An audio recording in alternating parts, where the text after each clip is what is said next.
Hello everyone, कैसे हैं आप सब। आई होप आप सब अच्छे होंगे। स्टूडेंट्स, हमने 12th स्टैंडर्ड का इकोनॉमिक्स का 3B इलास्टिसिटी ऑफ डिमांड को स्टार्ट किया था और मोस्ट ऑफ हमने एंड भी कर दिया है। लास्ट का जो टॉपिक है वो रह गया है, वो आज के लेक्चर में हम लोग करने वाले हैं। ठीक है, तो मैंने लेक्चर की वीडियो काफ़ी टाइम से नहीं बनाया है, पर सोचा आज कि चलो फिर से स्टार्ट करते हैं। ओके, तो बेसिकली इलास्टिसिटी का मतलब क्या होता है स्टूडेंट्स? फ्लेक्सिबल होता है। फ्लेक्सिबल का मतलब होता है वो चेंज होते रहता है। करेक्ट है। जैसे प्राइस है, डिमांड ऑफ कमोडिटी है, कंज्यूमर की प्रेफरेंस है, उनकी चॉइस है, लाइक डिसलाइक, वो टाइम टू टाइम क्या होती रहती है, वो चेंज होती रहती है। ठीक है, तो इलास्टिसिटी ऑफ डिमांड के अंदर हमने क्या क्या चीज़ें पढ़ा है, एक छोटा सा रिकैप लेंगे, फिर हम लोग आज का टॉपिक स्टार्ट करेंगे। ओके, एंड प्लीज़ वीडियो को बिल्कुल स्किप मत करना, पूरा लास्ट तक वीडियो देखना और मेरे चैनल को लाइक एंड सब्सक्राइब करना बिल्कुल भी मत भूलना। ठीक है, चलो। तो बेसिकली स्टूडेंट्स, हमने इसमें इंट्रोडक्शन देखा था कि इलास्टिसिटी ऑफ डिमांड का मतलब क्या होता है। आफ्टर दैट हमने concept of elasticity of demand देखा है। ठीक है, तो इसमें प्रोफेसर मार्शल ने बताया है कि elasticity of demand is a great और small according to amount of demanded which rise much or little for a given fall in price and quantity demand fall or little for a given rise in price। इसका मतलब क्या हुआ, price के ऊपर क्या होता है, डिमांड चेंज होते रहता है। जैसे प्राइस चेंज होती है वैसे ही क्या होता है, डिमांड भी चेंज होते रहता है। करेक्ट है। उसके बाद हमने क्या देखा था स्टूडेंट्स, इसमें टाइप्स ऑफ इलास्टिसिटी देखा था। नंबर 1 हमने इनकम इलास्टिसिटी देखा था, उसके बाद हमने क्रॉस इलास्टिसिटी देखा था, देन हमने प्राइस इलास्टिसिटी देखा था।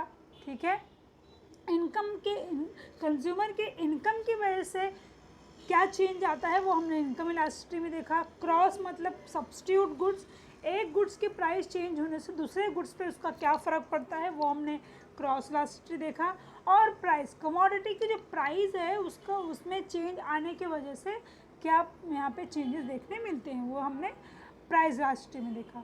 ओके, उसके बाद हमने क्या देखा स्टूडेंट्स, देन हमने method of measuring price elasticity of demand देखा, जिसमें सबसे पहले रेशो मेथड था, उसके लिए मैंने एक शॉर्ट्स भी अपलोड किया है। उसके बाद हमने टोटल एक्सपेंडिचर मेथड देखा है। तो सेकंड हमने टोटल एक्सपेंडिचर मेथड देखा। उसके बाद हमने देखा है पॉइंट मेथड और जियोमेट्रिक मेथड देखा है। स्टूडेंट्स, जो लास्ट आज का टॉपिक होने वाला है वो होने वाला है factor influencing the elasticity of demand. और कौन कौन से ऐसे फैक्टर्स है जो इम्पॉर्टेंट रोल प्ले करते हैं for elasticity of demand. Number 1 आता है नेचर ऑफ कमोडिटी। जो कमोडिटी है वो कौन से नेचर की है, जैसे यहाँ पे कुछ एग्जांपल्स भी दिए हुए हैं, पहले डिस्कस करते हैं। By nature we can classify commodity as necessary, comfort और लग्जीरियस गुड्स। तो 3 कैटेगरी में डिवाइड किया गया है।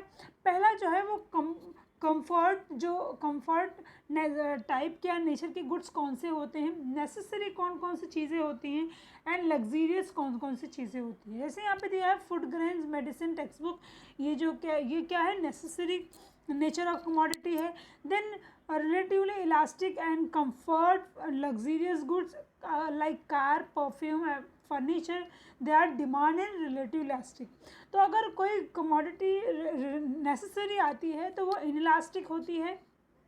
ओके, और जो food luxury goods, car, perfume जैसे चीज़ें होती हैं वो क्या होती है, रिलेटिवली इलास्टिक होती है। ठीक है, दूसरा आता है अवेलेबिलिटी ऑफ सब्स्टिट्यूट। देखो स्टूडेंट्स, क्या होता है मार्केट में ऑप्शंस अवेलेबल होने की वजह से भी, सब्स्टिट्यूट अवेलेबल होने की वजह से भी प्रॉब्लम्स इलास्टिसिटी ऑफ डिमांड में चेंजेस देखने मिलता है। Okay, so demand for a commodity will be more elastic if its close substitute are available in the market. जैसे आज के टाइम में मोबाइल के, जो आज से 10 साल पहले मोबाइल की वैल्यू थी मार्केट में, ठीक है, जिसके पास मोबाइल है उसको लोग ज़्यादा समझते थे, लेकिन आज एक आप लेबर के पास भी जाओ तो उसके पास भी आपको मोबाइल मिलता है। ठीक है, तो इसलिए मार्केट अगर क्लोज सब्स्टिट्यूट अवेलेबल है तो यहाँ पे मोर इलास्टिसिटी देखने के लिए मिलती है। For example lemon juice, sugar cane juice, but commodity having no close substitute like salt, demand will B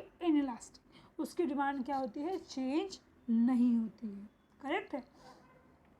next आता है नेचर ऑफ यूज। आप अब ये डिपेंड करता है कि जो कमोडिटी है उसका नेचर ऑफ यूज़ क्या है।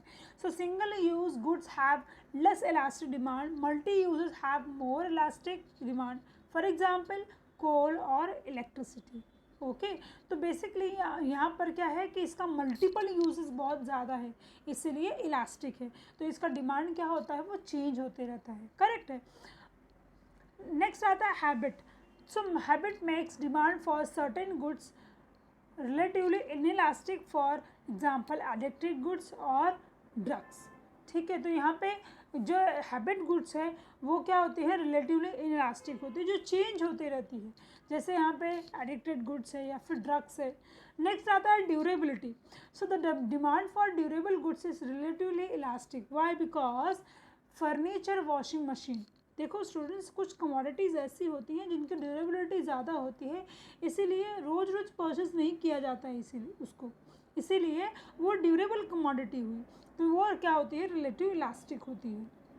Okay, demand for perishable goods is inelastic, क्योंकि वो चेंज होती रहती है। ठीक है, मिल्क, वेजिटेबल्स, देखो कुछ पेरिशेबल गुड्स इनइलास्टिक क्यों हैं, क्योंकि एक सर्टेन पॉइंट ऑफ टाइम के बाद वो ख़राब हो जाती है, तो आप उसे फिर से रीयूज़ कर सकते नहीं हो। करेक्ट है। नेक्स्ट आता है complementary goods.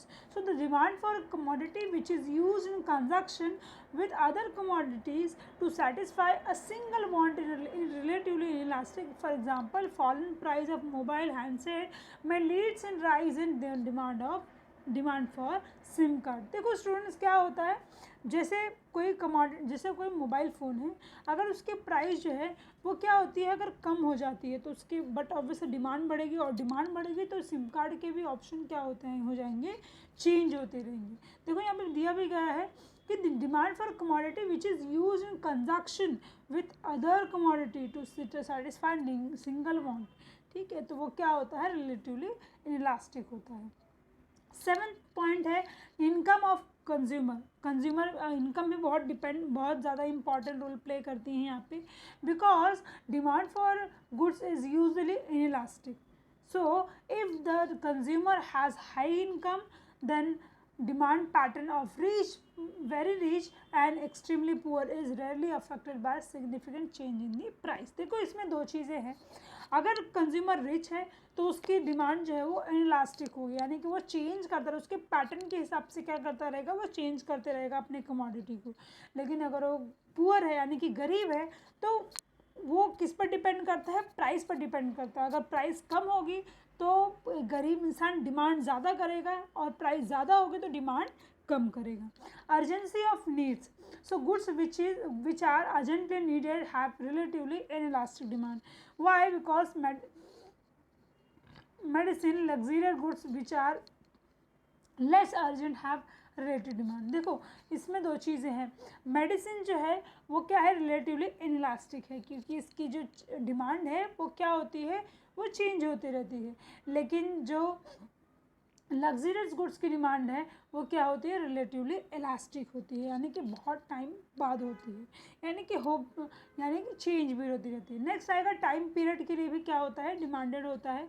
So elasticity of demand is always related to the time period of time, it's varies from length of time period. So generally speaking, longer the duration of period, greater will be the elasticity of demand, and vice versa. So this is and because consumer can change the consumption habit in the long run favor of cheaper substitute of the commodity। देखो क्या होता है, कोई commodity अगर बहुत long term time तक चल रही है, लॉन्ग टर्म नेचर की है, तो उस टाइम पे क्या होता है, कंज्यूमर का जो कंजम्पशन पैटर्न होता है वो समटाइम्स चेंज हो जाता है, या चीपर सब्स्टिट्यूट अवेलेबल होने की वजह से उसमें चेंजेस दिखाई देते हैं। तो स्टूडेंट्स ये थे 9 points. Thank you so much everyone, इतना सारा प्यार और मेरी वीडियोज़ को देखने के लिए। ठीक है, तो इसमें हमने क्या क्या देखा है एक बार रिवाइज करते हैं, फिर इस लेक्चर को वाइंड अप करते हैं। Number 1 is nature of product या नेचर ऑफ कमोडिटी। अलग अलग तरीके की कमोडिटी होती है, necessary, comfort, luxurious. Then availability of substitute availability की वजह से ये इलास्टिक होती है हमेशा। कुछ कमोडिटीज ऐसी भी होती हैं जो इलास्टिक होती हैं। देन नेक्स्ट आता है हमारा